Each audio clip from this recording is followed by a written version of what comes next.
जय हिंद राष्ट्र। योगेश्वर श्री कृष्ण के जीवन की लीलाओं में एक प्रसिद्ध लीला ये भी है कि वो और गोकुल के जो और बच्चे थे खेलने जाते थे, तो कालियादा एक जगह थी जहाँ से दूर रहते थे। अगर गेंद चली जाती थी तो भाग जाते थे। कारण क्या था कि उस जगह एक नाग का वास था। खेलते समय गेंद चली गई, साथियों ने रोका मगर कन्हैया कूद पड़े पानी में। अंदर नाग का वास था, उन्होंने नाग को नाथा। नाथने का मतलब क्या है? नाथने का मतलब है फन को कुचलना। बंदरों को कभी देखिए, कभी इत्तेफाक से बंदर के हाथ सांप पड़ जाता है तो बंदर सांप का मुंह इस तरह से पकड़ लेता है, 1 इंच आधा इंच बाहर रहेगा, ज़मीन में रगड़ेगा, फूंक मारेगा, फिर ज़मीन में रगड़ेगा, थूकेगा, फिर फूंक ज़मीन में रगड़ेगा, थूकेगा, उसके फन को घिस देता है। ये एक तकनीक है। ये बात आपको समझनी चाहिए, राष्ट्र को समझनी चाहिए, धर्म के प्रति सावधान, सजग, जागरूक प्रत्येक व्यक्ति को ये बात समझनी आनी चाहिए कि नागों का उपाय क्या है।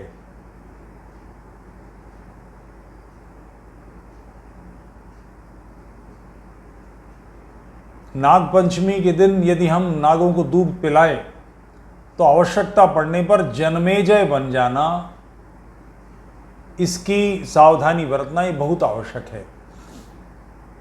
और ये तो ऐसे नाग हैं यानी PFI, people's front of India, ये इस मानसिकता के साथ काम कर रहे हैं कि इन्हें कुफ्र से निपटना है। जितने नॉन मुस्लिम्स हैं इन सबको मार देना है, उन्हें कन्वर्ट कर देना है, उनके गले काट देने हैं। और इसके लिए वो करोड़ों अरबों रुपया लगाते हैं। जिन लोगों पर ये प्रहार कर रहे हैं, जिस राष्ट्र पर ये प्रहार कर रहे हैं, उसकी कोई जिम्मेदारी है कि नहीं? 130 करोड़ का राष्ट्र है, इसमें 100 करोड़ से अधिक वो लोग हैं जिन्हें ये भ्रष्ट करना चाहते हैं, धर्मांतरित करना चाहते हैं, जिनके गले काटना चाहते हैं, जिनकी लड़कियां उठाना चाहते हैं, जो इनके लिए माले गनीमत हैं, जो वाजिबुल कत्ल हैं, जिनके लिए क़िताल फ़ी सबीलिल्लाह, अल्लाह की राह में कत्ल करो का हुक्म है, जिहाद फ़ी सबीलिल्लाह, अल्लाह की राह में जिहाद करो का हुक्म है। ऐसे सारे लोग अगर 130 करोड़ में 100 करोड़ से अधिक लोग एक मत होकर पेशाब भी करते हैं तो ये जितने पीएफआई और इनके बगल बच्चे और इनकी पलटन है, ये सारे बह जाएंगे सिंध महासागर में जाके, हिंद महासागर में जाके डूब मरेंगे। तो इसके लिए करना क्या है?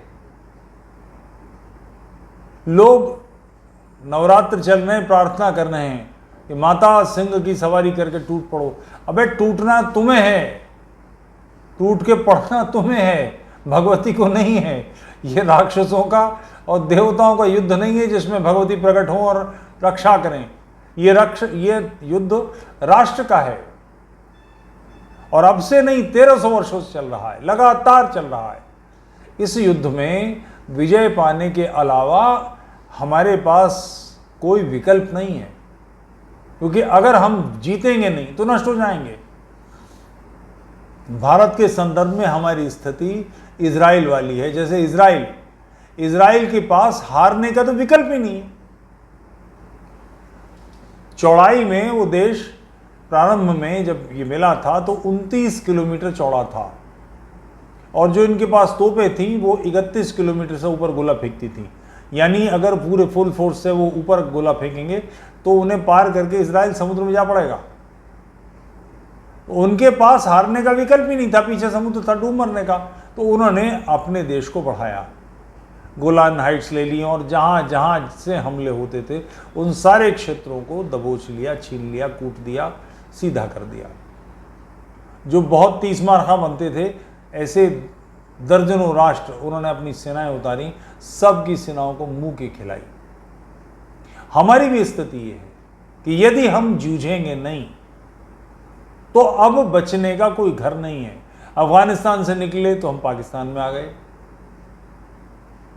पाकिस्तान से निकले तो भारत में आ गए, बांग्लादेश से निकले तो भारत में आ गए, कश्मीर से हम विस्थापित हुए तो जम्मू में आ गए। अब जम्मू को भी बुरी तरह से घेर लिया गया है। स्ट्रेटेजिक जो पॉइंट्स हैं वहाँ पर रोहिंग्यास, बांग्लादेशी मुसलमान, कश्मीर से घाटी से उतारे गए मुसलमान बसा दिए गए हैं।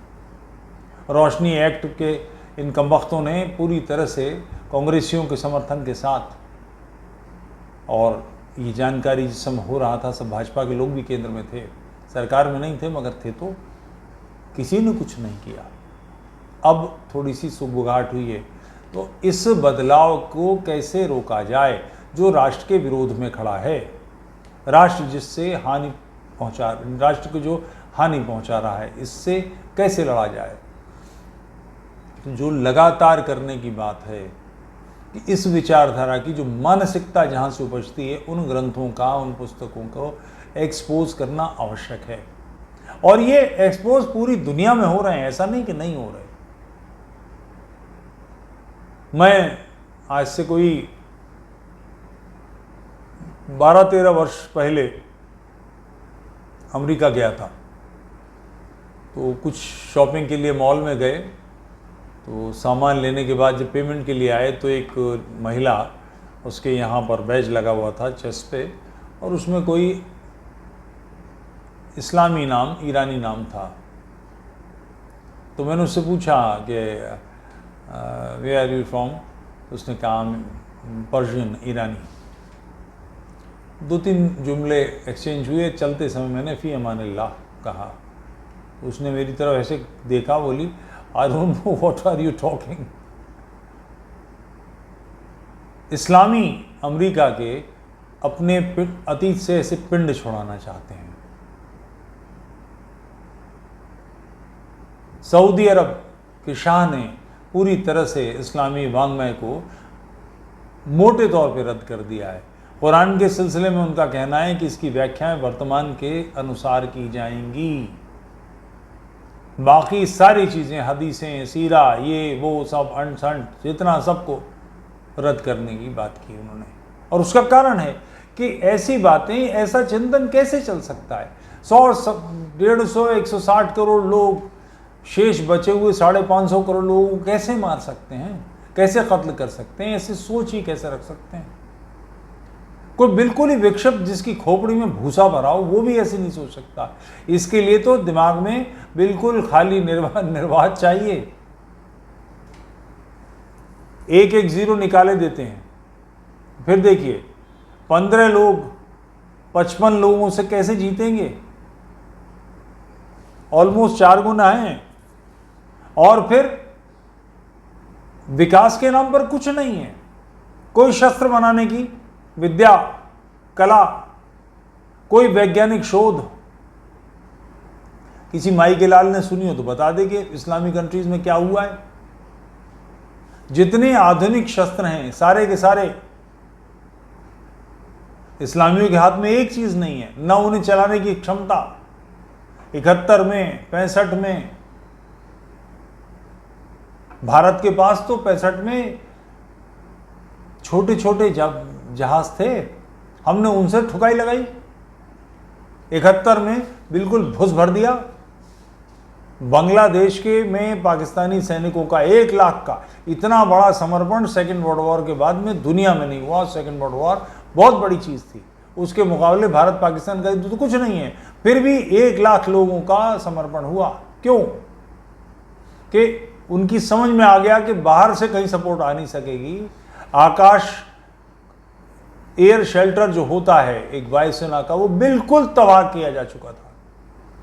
इतनी एक्यूरेसी थी कि हिल्टन, अगर मुझे सही याद है, सही याद होना चाहिए, हिल्टन होटल में मीटिंग हो रही थी, गवर्नर जनरल फलाने ढमाके सब थे, उसी पर बम गिराए। एक्यूरेसी के साथ हम लोग काम कर रहे थे। जो एयर शेल्टर मिलता है सेना को वो सारा साफ था, हमारी सेनाएं ही काम कर रही थी। पूरी तरह से नेस्त नाबूद कर दिया। ऐसी थूथनी रगड़ी, इस जख्म को पाकिस्तान आज भी कराता है, सहलाता है। हमको कोई लाभ नहीं हुआ, हमारे 2 शत्रु हो गए, दाएं बाएं कंधे पे घाव हो गए। पहले भी 2 थे, एक जगह संचालित था, अब 2 जगह संचालित होने लगे। मगर कुल मिलाकर जो स्थिति है वो ये है कि ये चिंतन ऐसा है कि ये गैर मुस्लिमों के साथ में चैन से नहीं रह सकता, रहना नहीं चाहता। इसके स्वभाव में है कि ये दूसरों को नष्ट करेगा। ये अपनी प्रकृति में ऐसा है। जैसे सेही का एक उदाहरण मैं कई बार देता हूं। सेही की प्रकृति ऐसी है कि वो किसी से प्यार से भी बात करे तो भी कांटे चुभा देगी, कोई विकल्प ही नहीं है। नागफनी कितने सुंदर फूल खिला ले, मगर नागफनी में कांटे तो हैं, हम उससे बच नहीं सकते। बबूल के नीचे बैठेंगे तो कांटे लगेंगे, कुछ विकल्प नहीं है। तो ये व्यवस्था ऐसी है। यानी मैं जहां से बात शुरू की थी कालिया नाग की, कि कालिया नाग ने ब्रज के बच्चों को पीड़ित कर रखा था, लोग दूर रहते थे। प्रभु कृष्ण ने उसका दर्प दलन किया, उसका फन ना था, उसको पददलित किया। पीएफआई भी कालिया नाग के बच्चे हैं। इनकी मुंडी बंदर की तरह ऐसी थूथनी रगड़ने के अलावा कोई चारा नहीं है। भरपूर ढंग से नष्ट करना। एक सांप की जब थूथनी रगड़ी जाती है ना, तो जो कोई दूर से भी सांप देख भी लेना तो भाग जाएगा, तो उसके साथ ऐसा ना हो जाए। कौवे जब ज्यादा तंग करते हैं ना, तो कौवे का शिकार करना बहुत मुश्किल काम होता है। कौवा बहुत कॉन्शियस होता है। आप कहीं बाहर बंदूक उठा लाएं, राइफल उठा लाएं, तुरंत भाग जाएगा। तो उसको अंधेरे में से अंदर बैठकर मारना पड़ता है, और मारने के बाद एक लंबे डंडे में उसको टांग देते हैं।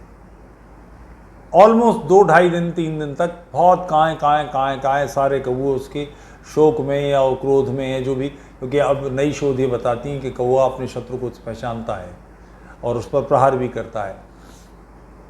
टांग दीजिए, 2 दिन 3 दिन काएं होगी, और उसके बाद महीनों के लिए कौवे से मुक्ति, कोई कौवा नहीं आता। तो ये मारकर उल्टे टांगने बहुत आवश्यक हैं। इस चिंतन से यदि हम सभ्य समाज, सभ्य विश्व, खराब बात है कि सभ्य विश्व कई देश, अमेरिका जैसे देश, इसमें बहुत ही बेहूदगी फैला रहे हैं। अभी F-16 के लिए पैसे दे दिए, करोड़ों रुपए पकड़ा दिए, और साथ में ये कह दिया कि पाकिस्तान आतंकवाद से लड़ रहा है। ज़ियाउल हक, जिसने पाकिस्तान की सेना का इस्लामीकरण की व्यवस्था की, पाकिस्तानी सेना जो तालिबान का नाम लेकर अफ़गानिस्तान में लड़ी, उसके बारे में ये कहा जा रहा है कि वो आतंकवाद से लड़ेगी। हम तो निपट ही लेंगे, हमने 1 लाख का समर्पण किया, इस बार 2 लाख मार देंगे। चूक हुई उस समय, समर्पण नहीं होने देना था। बंगाली तो तिलमिला रहे थे, बांग्लादेश की से मुक्ति वाहिनी को सौंप देने थे, जाओ रखो जैसे चाहे रखो। ओके, उन्होंने बंगालियों के साथ जितने भयानक अत्याचार किए, 35 से 40 लाख बंगाली मारा है, लाखों स्त्रियों के साथ बलात्कार किए। इन सबको दंडित होना चाहिए था। भारत के साथ बड़ी समस्या है कि हमको बहुत कानून सूझते हैं। जो उस समय के जनरल से उनमें मतभेद भी हुआ था। जनरल सुबेग सिंह ने इस बात का विरोध किया था। उन्होंने कहा था कि बंगाली को सौंप देना चाहिए। एक बार ऐसा हो जाए तो ये फिर हमेशा के लिए शत्रुता हो जाएगी। बांग्लादेश कभी भी पाकिस्तान के हित में नहीं सोच सकेगा। पाकिस्तान बंगालियों पर कोई भरोसा नहीं करेंगे। मगर जनरल जेकब, जनरल और जो लोग थे, उन लोगों ने इस पर असावधानी बरती, जिसके कारण से दिक्कत हुई। सिख स्वभाव से ही इस्लाम को समझते हैं, उनका जन्म ही इस्लाम संघर्ष के लिए हुआ है, मगर दूसरे लोगों को इतना समझ में नहीं आता। और फिर फौज की जो ट्रेनिंग है, वो ट्रेनिंग भी ऐसी है कि उसमें चारों, यानी मंदिर, गुरुद्वारा, चर्च और मस्जिद एक ही हॉल में होती है। उसके प्रीस्ट भी एक ही होते हैं। तो वो ये मानकर चलते हैं कि वहाँ ट्रेनिंग वाले लोग व्यक्तिगत संप्रदाय को प्राथमिकता नहीं देंगे, जबकि ऐसा बिल्कुल नहीं है।